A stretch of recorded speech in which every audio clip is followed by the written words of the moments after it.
هەفتەی ڕابردوودا پەیامی 6 سیاسەتمەدار و پارێزەری ئەوروپیمان بۆ بڵاوکردنەوە کە لە کۆنگرەی هەشتەمی پێدا لە بڕۆکسل پێشکەشیان کردبوو. ئێستاش پەیامی نوێنەری پەرلەمانی هەرێمی هامبورگی ئەڵمانیا و مامۆستای زانکۆیەکی هۆڵەندیتان بۆ بڵاو دەکەینەوە.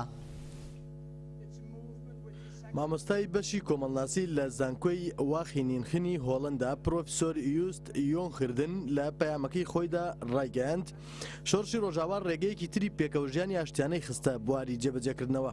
ئەوەش دیموکراتی بێدەوڵەتە، دیموکراتیەکی خۆسەرە، ئەوەش نەک تەنها بۆ گەلانی ڕۆژاوای کوردستان بەڵکو بۆ تەواوی دنیا گرنگە.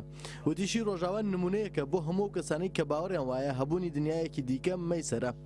لای خۆشیەوە نوێنەری پەرلەمانی هەرێمی هامبورگی پارتی چەپ پرۆفسۆر مارتین دۆڵزەر لە پەیامەکەیدا ڕایگەیاند سەردانی هەر چوار بەشی کوردستانی کردووە. وتیشی ئێمە لە شەڕی سێمی جیهانیدا دەژین، لە ڕۆژاوا شەڕێکی بێبەزەیانە هەیە.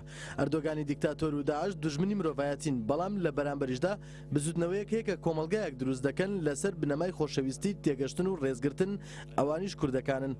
وتیشی تورکیا و داعش تا ئێستا چەندین جار حەولیانداوە گرێسپی داگیر بکەنەوە، بەڵام کۆمەڵگەی نێودەوڵەتی و دەوڵەتەکەی من و دەوڵەتانی تەواوی هاوڕێ ئینتەرناسیۆناڵەکانم کە لێرە دانیشتون و هیچ ناکەن چەک دەدەنە تورکیا.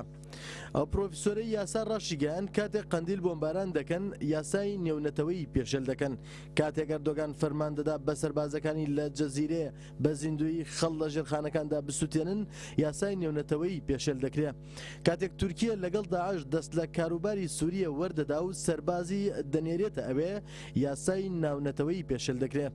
لە کۆتایی پەیامەکەیدا پرۆفسۆر مارتین دۆڵزەر ڕایگەیان دەبێت گوشاری زۆر زیاتر بهێنینە سەر حکومەتەکانمان و دەبێت خۆمان ڕێککەین، دەبێت وەک ڕۆژاوای کوردستان ڕێگەی ئەوتۆ ببینینەوە کە کۆمەڵە پیشەسازیەکانمان لە ئەوروپا ڕاپەڕێنین.